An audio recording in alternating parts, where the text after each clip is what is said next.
SIP मत खरीदना जब तक ये वीडियो ना दे। म्यूचुअल फंड इंडस्ट्री में एक बड़ा धमाका हो चुका है क्योंकि दुनिया का सबसे बड़ा एयूएम मैनेज करने वाला ब्लैक रॉक इंडिया में वापस आ गया है, वो भी जियो के साथ, जो कि जिस भी इंडस्ट्री में एंट्री करता है वहां पर डिसरप्शन का माहौल ला देता है। अब म्यूचुअल फंड्स में भी यही होगा। इसमें भी जियो ने एक्सपेंस रेशियो सिर्फ 0.5% का रखा है, जहाँ दूसरे म्यूचुअल फंड में 1 to 2% का रहता है, और एग्जिट लोड को 0 कर दिया है, मतलब अब पेनल्टी भी नहीं लगी। ये बहुत बड़ा रिलैक्सेशन पॉइंट है और म्यूचुअल फंड इन्वेस्टर के लिए सबसे बड़ा एक पॉजिटिव है। इंडिया में म्यूचुअल फंड्स जीडीपी का 20% का हिस्सा रखते हैं, बल्कि यूएसए में 150% रखते हैं और यही यूके में 80% रखते हैं। जियो ने ब्लैक रॉक के साथ पार्टनरशिप करके एक ऐसा फ्लेक्सी कैप फंड बनाया है जिसमें data plus technology plus human expertise से सिस्टमैटिक एक्टिव इक्विटी अप्रोच से चलेगा, और इसमें 1000 से ज्यादा स्टॉक कैन होते हैं और फिर इनको 400 से ज्यादा डेटा पॉइंट्स और सिग्नल पर टेस्ट किया जाता है। फिर इसमें एआई मशीन एल्गोरिदम की हेल्प से स्टॉक शॉर्टलिस्टिंग होती है और ये लास्ट में 100+ स्टॉक की लिस्ट रह जाती है। फिर लास्ट में फंड मैनेजर्स अपने जजमेंट से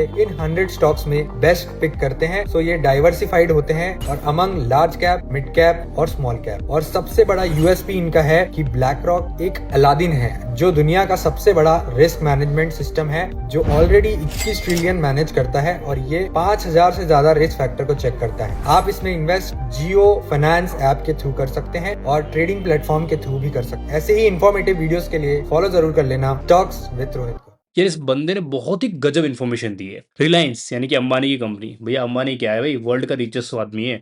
और ब्लैक रॉक क्या है भाई, वर्ल्ड की सबसे बड़ी इन्वेस्टमेंट फर्म है। इन दोनों ने टाई अप किया है और पता है इस टाई अप में इसने क्या बताया है कि अभी जो एक्सपेंस रेशियो है वो 0.5% है, जो भी 1 से 2% है दूसरे ब्रोकर्स का। मतलब इनके म्यूचुअल फंड्स में अब कितने ज्यादा कस्टमर आएंगे, और एग्जिट फीस भी नहीं रखी इन लोगों ने। और जियो की तो शुरू से स्ट्रैटेजी रहती है कि जब वो जिस भी मार्केट में जाते हैं ना, वहाँ इतनी ज्यादा सस्ताई कर देते हैं, मतलब इतना ज्यादा सस्ती चीजें निकाल देते हैं ना कि लोग वहां आके लेते ही लेते हैं चीजें। वहीं पर ब्लैक रॉक के पास इतनी ज्यादा एक्सपर्टीज है ना इन्वेस्टमेंट में और इन सब में कि वो नेक्स्ट लेवल की है। तो भैया ये चीज है ना, एक गेम चेंज होने वाला है। अभी अगर आप म्यूचुअल फंड की कैटेगरी में देखेंगे तो ग्रो सबसे टॉप पर है, बट अब मुझे नहीं लगता कि ग्रो सबसे टॉप पर रह पाएगा। बाकी आप क्या सोचते हैं इसके बारे में, मुझे कमेंट सेक्शन बताइए।